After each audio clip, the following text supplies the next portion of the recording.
So the Artemis launch was delayed by a couple of days, and my parents live in Florida, right? So I called them. The launch is on the East Coast, and they live on the West Coast, and I guess it's like a 2.5 hour drive. And so I think because I'm a millennial and rocket launches are nothing to us, that I didn't even think about what it is for Floridians and all of the chaos around it. So I called her and I was like, hey, I don't know if you know, but there was a launch that was supposed to happen on Friday. And now it's Sunday. Did you guys want to like drive out because it's the weekend? And she was like, oh, everybody's going. Everybody knows about it. Apparently, these launches in Florida are a huge friggin' deal. That's so cute. Like all the back roads and stuff, all the locals like know where to go so they can watch it. That's and if so cute. Yeah, I didn't know love that. I was like, you guys are all driving?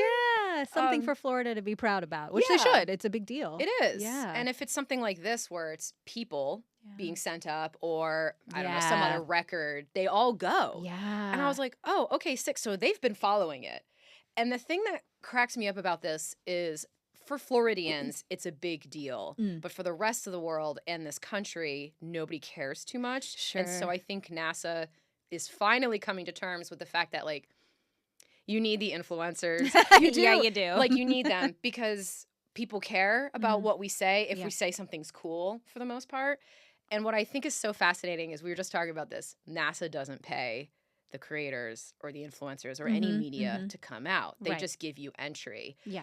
And a lot of people think that's bullshit. And I'm like, well, this is like our Super Bowl, right? Yeah. This is a huge deal in the SciComms world. And in the Super Bowl, those performers don't get paid either. Right. It's media for them, if anything. Yeah. The halftime performers, yeah. Beyonce doesn't get paid. No, Madonna doesn't get paid. that's Bruce right. Springsteen didn't get paid. Nobody gets Yeah. paid. They It's do just- it for free. It's an honor It in a is. way. And then Yeah. also, I would never expect NASA, a government entity, to pay. Right. Like, this isn't Disney or some shit. So, like, no, it's a Yeah. privilege for us to be able to go. So, or anybody for that I matter. know. So, no, that's fine. I'm super psyched, though.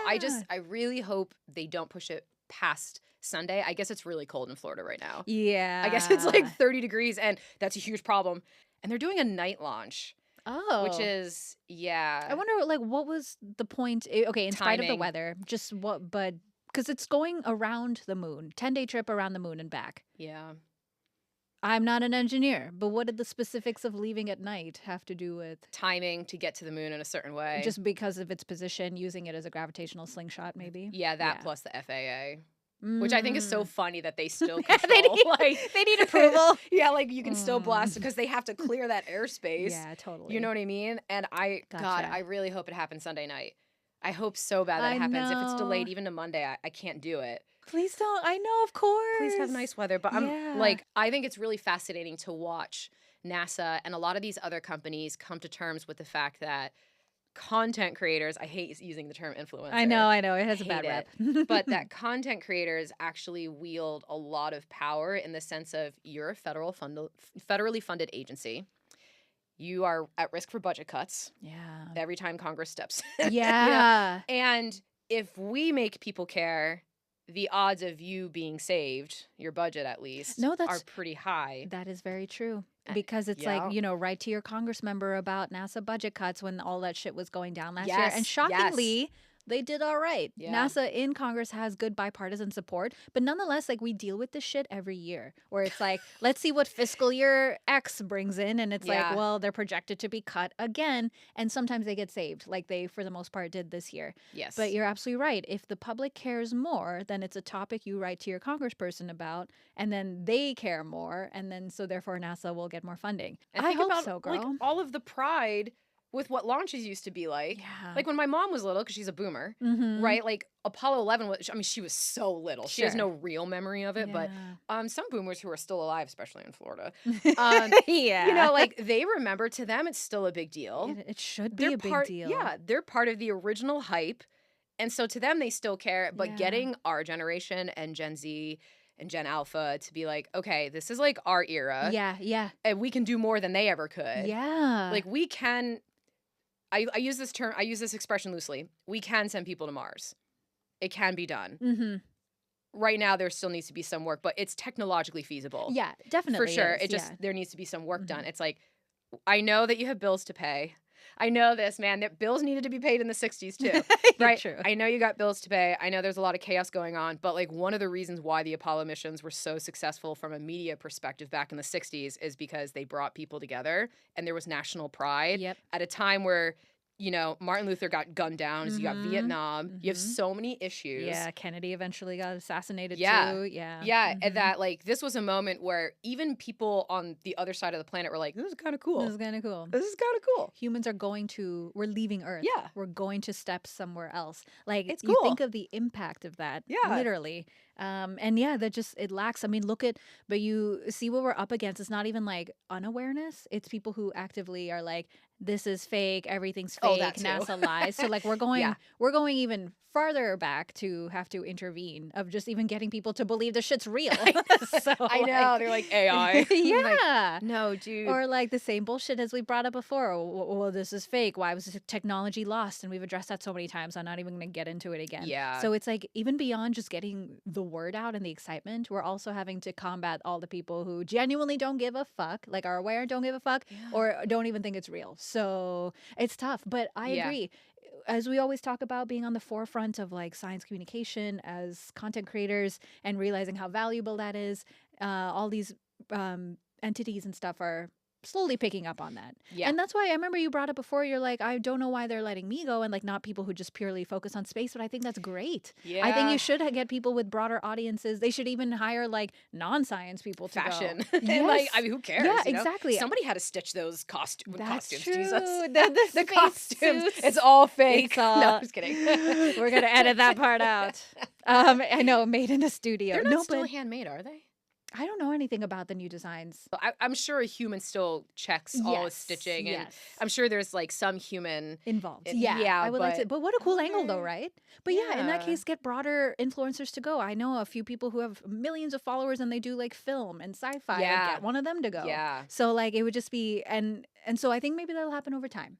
They'll expand out from STEM into other people because it should be. It's Yeah. just like it's an entertaining thing. It's so entertaining. Yeah, we're launching humans into space. This And doesn't happen often. Even if you're watching it in a sick way, like people watch NASCAR, like what is that a Robin Williams joke? You're not watching this to watch people take left turns all day. You're Yeah. waiting for the crash. You know what I mean? Yeah. Even if there's a sick reason and you're just like, I want to witness this live if something goes wrong. Even that, I'm like, Yeah. whatever, I'll take it. Just watch it, dude. No, just watch it. Exactly. We need the numbers right, up. Got to crank right, those numbers up. Right, absolutely. You know? I know, because there are times throughout history. I remember when I was in middle school, elementary school, 2003, and the Columbia disaster happened. Like that shit stays with you. Yeah. I on was trying to re-entry. remember where I was. Yeah. I was living in the woods, so we didn't even know about it. I Gotcha. swear to God, we found out like 3 weeks later. Yeah, really? Even though she was from New Hampshire. Which Or no, one? that was the other one. There was one woman who was the teacher, Okay. but that was Challenger. Oh, I see. She was from Yeah. New Hampshire. Still, Yeah. we find out like 3 weeks later. We No, were for like, sure. what launch? We didn't even Wait, know. We were like, people it was- were coming back. That impacted me because there was like Kalpana Chawla, who was an Indian American astronaut, and like we had the same name. So Oh like my that was God. really cool. that was the So, Columbia one. That was Columbia. Okay. Mhm. I just remember that the one the teacher was on, the whole point of that whole mission was to show that civilians could go into space and we could start sending scientists, because up until that point, we were really only sending like fighter pilots. Yeah, Right, like military grade astronauts. And this was the first time to be like, well, we want to build a lab and we want to have scientists up there and we don't Yeah. want to spend 10 years training them to like fly a ship. Like they don't need to know Yeah. about this No, crap. exactly. Just get them up Yeah. there. Yeah, That was the totally. whole point, and then it friggin' exploded. I will be honest, that's the only thing that makes me nervous about going to the launch is like, oh God, I really hope that it's like, Everything goes smoothly. I don't want to see that in person. I know. Like, That that's thing- awful. That would be crazy. It would And also be traumatizing. It would also be kind of insane. I feel like we're talking as if there's always a chance with anything. Always, But yeah. everything that they've learned, even from Apollo 8, that the fire thing that happened, Oh, it's that's like Apollo 1. Apollo 1. Sorry, This yeah. is the Apollo 8 of our generation. Yeah, that's This right. one, that's yeah. right. That's Yeah, true. which But is it's so like cool. the level of precautions they're taking now. It would just have to be some dumb little oversight, which is possible. But The likelihood of explosions aren't anywhere near what they used to be. It is yeah, and we have better instrumentation to detect all of the little movements and sounds. Yeah. Like now we use audio detection, which I think is so cool. Like if something doesn't sound right, there's instruments that can pick it up and be like, that's making a weird noise. Yeah, check it out. We'll scrub if we have to. You know? Oh, they'll like honestly, if a pencil falls off the platform, they're gonna be like, scrub it. Scrub. We don't know where that landed yet until we find it. And they know everybody's watching. Yeah. Oh my God. Gonna launch when they're on the brink of like just getting axed as a whole like company in general, every little thing has to go right. You know what was really scary is the woman who was supposed to take the teacher spot. She was the backup because they always have backups of backups. There's footage of her watching it, and since she has some training. Yeah. Even though she's just like, a teacher from middle America or wherever she was from, she didn't realize it either. Because you can't really see when you're watching from the ground. Like, and it happened pretty high up. If you had a camera, you could tell, like, oh, this thing exploded. And she's like cheering, and then like you hear voices kind of get quiet. It took like a while for people to be like, what just happened? What did we just even see? Yeah, exactly. But the problem, that was a day launch. This will be a night launch. If something goes wrong, everyone will see it. It'll be like fireworks in the sky. So yeah. So I'm like, God, please just let this be successful and fine. And I don't want to watch anything. No, you know exactly. What I mean? Like, but that's the thrill of it. Like you're holding your breath until they slowly make their way into space, and they're like, okay, we're good now. But chances are they'll be fine at this. Like after it's come such a long way from for launching decades ago. people. Launching people, they've done a much better job. Yes. Yeah, because they spend more money. Which they need to. They do. Versus like, the recurrent Starlinks and shit into space. I love watching those reports because even like, I don't want to name names, but there's certain companies out there. I'm not even talking about SpaceX because they're so famous for it at this point, who cares? But like the smaller companies where they're like 50-50. Yeah. Like they know because they were cheap. The whole point is to try to make launching cheaper. Yes. So they use less materials. They try to make it lighter. Yeah, it's good though. Remember last time we talked about like we looked at all the rockets from the Apollo era and it was like one-time use. Cool. Gigantic, expensive, amazing, one-time use. Now it's like, let's just keep trying until we get it right. And we find something that's reusable and sustainable, which is the way to go. I still just the idea of sitting above an explosion, like a bomb, a controlled bomb. Yeah. That's crazy. I don't know how many people on the day are working, 1,000 maybe, at least in Florida, because then you have Houston too. Yeah. But like, I mean, that's 1,000 people with high blood pressure, very nervous, two cups of coffee, just sweating like, all the time. Woo! There's a good Family Guy cutaway because I have to mention it at least once every time we record. Of course. But it's weird how everything they've done a cutaway that references pretty much everything that has ever existed in this universe. But it was just a typical when you see these types of movies and you see the control room at Houston and then they're like nervous and then the one guy sits back and is like. And then everyone's like clapping him. That's what I picture those rooms to be like. So you see those things like even through the pandemic when Perseverance launched and all of that, and the people at the control room at JPL all masked up, but they get so excited. I love that. Yeah. I love seeing how happy these nerds get because that's what I want people to understand. Like that's what science is. It's a bunch of individual nerds getting excited about their projects coming through. There's nothing sinister beyond that from an individual level. You throw some like corporations and shit, that's something else, but like don't attack the scientists. Yeah. They're just doing what they love. I think we're all doing a pretty good job. I think that we are spreading the word a lot better, and even the fact that like I called my mom who normally doesn't watch television or anything and like granted, she is in Florida, but she really knows everything that's happening. That's awesome. With it, because it's just they're constantly there. Everybody's being bombarded, and I think eventually, as we bombard everybody, this will be normalized in an exciting way. Where you're like, oh yeah, that launches on Friday or Sunday or whatever. Like we should just watch that. Yeah, even because it's gonna be 9 p.m. East Coast time. So 6 p.m. here. Like, come on. Most of the country can. Yeah, you can pull that off. Tune in and watch it. They probably live stream the shit on YouTube. It is. So it's not going to be at any cost to you anyway. It's actually live streaming right now. Oh, I bet. Which is cool. Like, you can look at the rocket at any time and just be like, so cool. And the lights are on it. And it's like, when I last looked, it was nighttime there. So it's like pitch black.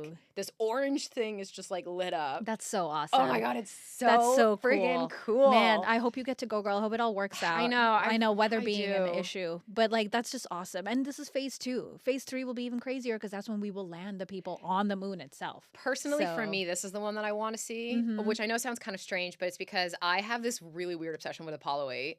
Like I know everything Apollo 8 and I don't know why. Okay. Like I'm just obsessed with it. And that was also the first time, that was the precursor to Apollo 11. Yeah. And that was the first time that they went to the moon, orbited it, and came back. Totally. So that is a big deal. It is. No, because nothing can happen without this step.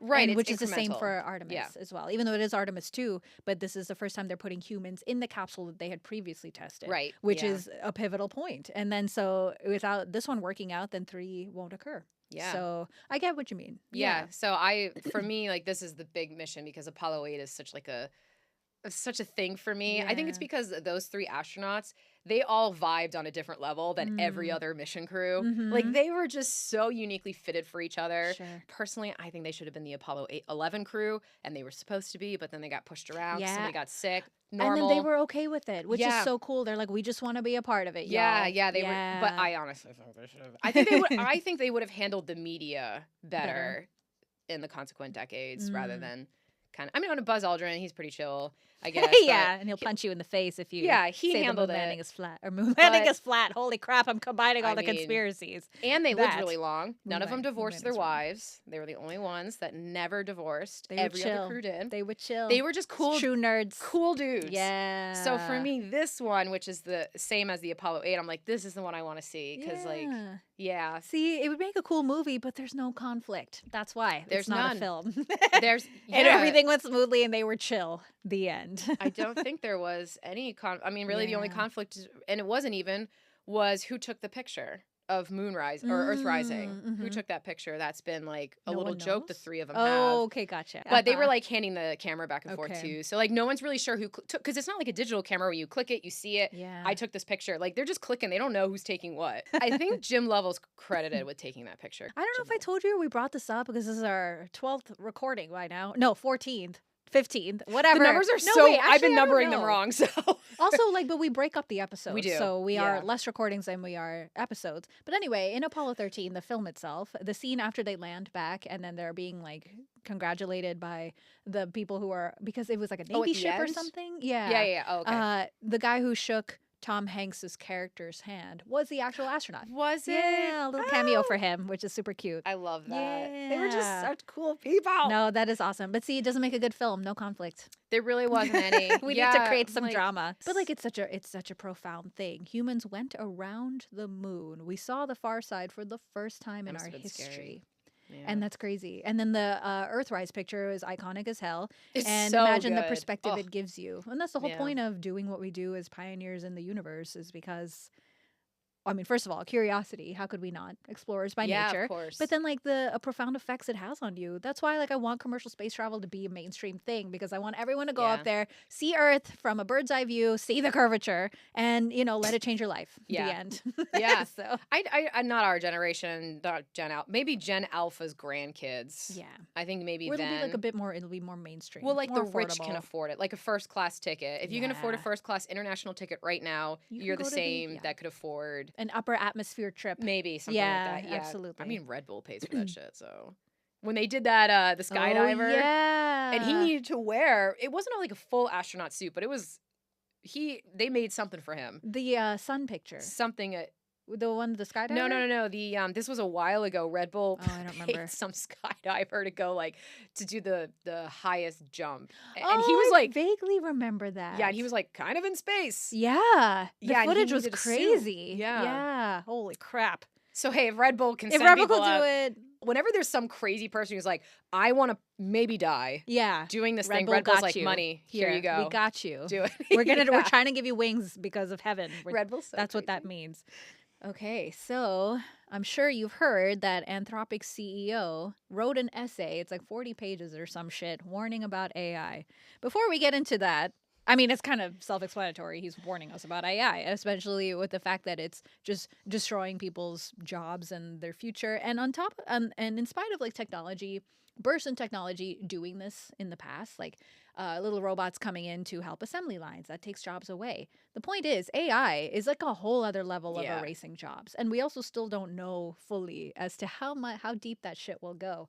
But I just always find it odd that these people who create these companies, like the CEOs, are like, "What I'm doing is bad, but we're gonna keep doing it Is he- anyway." I'm not super familiar with the story. Is he still actively CEO? Yeah. Oh, Him he and is. his sister Okay. founded the company. And to be fair, like it's weird because like I said, he's putting out this essay warning about the dangers of AI while being the CEO of a major AI company. But of all of them, he actually seems like he has somewhat of a soul. Like he seems like he's just a nerd who is like, holy shit, look what I did. And oh no, warning guys, like this Yeah. could be bad. So yeah, but pretty much like we just kind of have to wait and see. So he warns that repetitive office tasks and many entry-level white-collar roles such as law, finance, consulting, administration, and tech could be replaced by AI systems within just a few years. For for entry For level. entry For level, entry level, yeah, for exactly. sure. Because that stuff is easy and repetitive. Yeah. So And some reports and interviews have highlighted estimates like up to 50% of entry level white collar jobs disappearing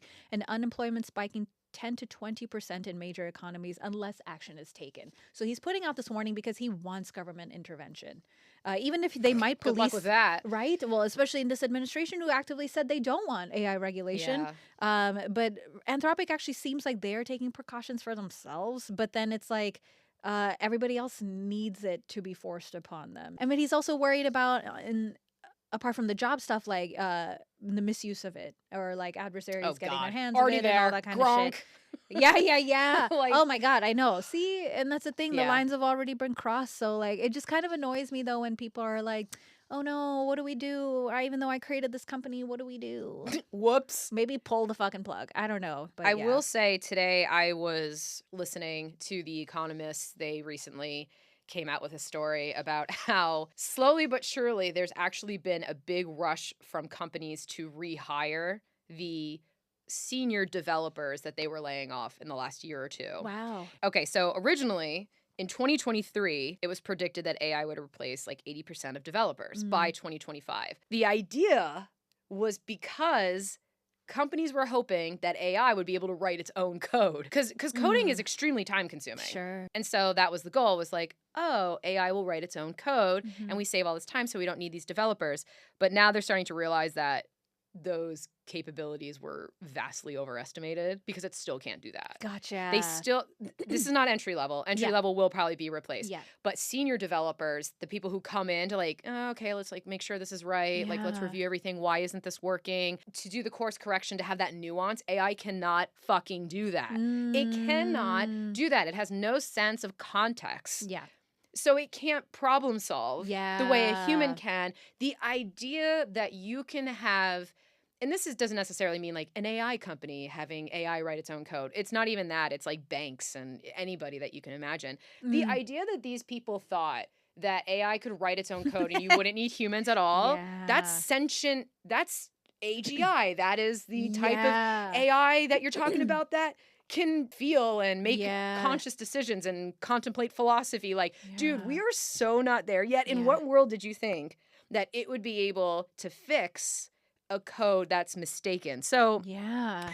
so now they're rehiring senior developers at the very least. Like, I would also ask for a massive raise yeah, I mean, to come back after seriously. being fired. Fuck off. Oh, and then all of that drama with Builder AI and them filing for bankruptcy. We say last year, but last year was like 3 weeks ago. That's so, true. You know what I mean? Yeah. So like pretty a lifetime ago. I think in September. So I think like within the last 4 or 5 months. Okay. Because they were starting to realize this is so, because obviously you file for bankruptcy, things come out. So apparently some of the issues in the coding, you don't have a human there, right? AI is doing it all itself. AI can only do what it's given. It's not like a human brain that can kind of like improvise, creativity, context. Apparently every now and then it would just delete files.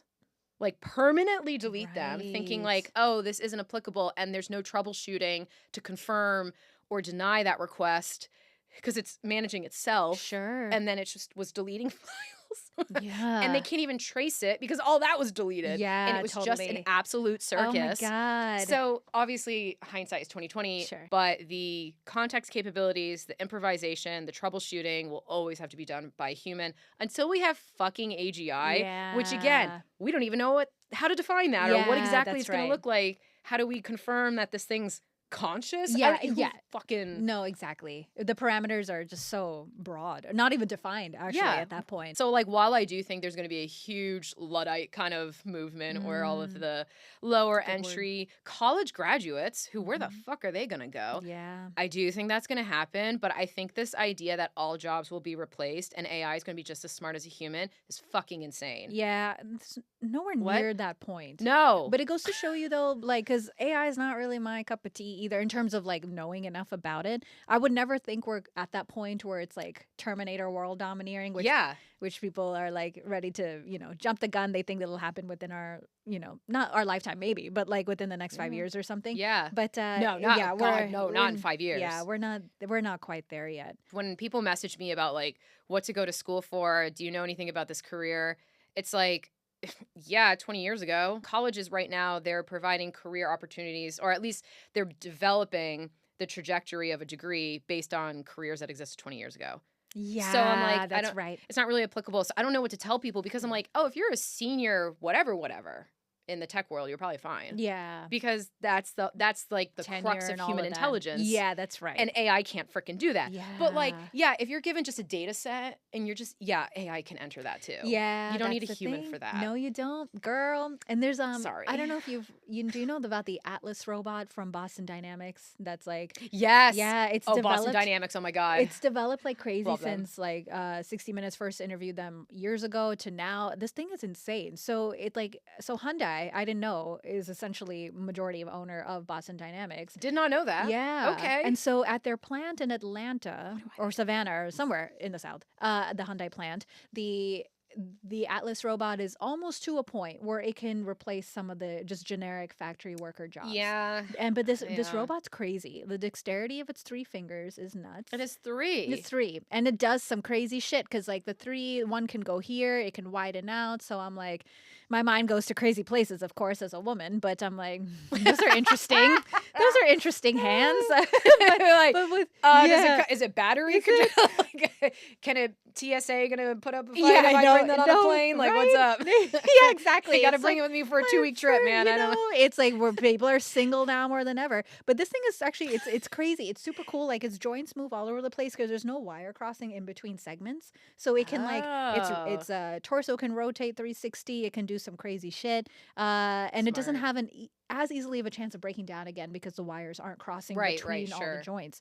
But then, when 60 Minutes talked to the CEO, and then he's like, but don't you think, bringing up the jobs thing, because we're literally seeing Atlas at the plant to do the same kind of thing that this woman next to him was doing. That's kind of already, come on. That's been happening. Manufacturing lines have been doing this for centuries. But the dude was like, that's just the way the world goes, and hopefully. That I agree with. Yeah. And then hopefully like people will think to get jobs that make you well versed in AI in some capacity. And like I get that. Like shit has replaced shit all throughout history, especially as technology's gotten better.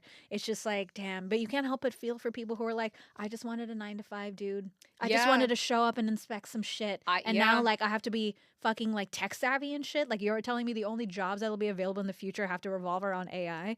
And I'm just like, yeah, that kind of sucks. So I feel bad for college students because it's that entry level stuff where they're kind of screwed. Yeah, exactly. You know what I mean? That I kind of get. If you haven't read Blood in the Machine, it's about the Luddite movement when machines and manufacturing first came in and people were losing jobs and stuff. Very fascinating read, very thorough book.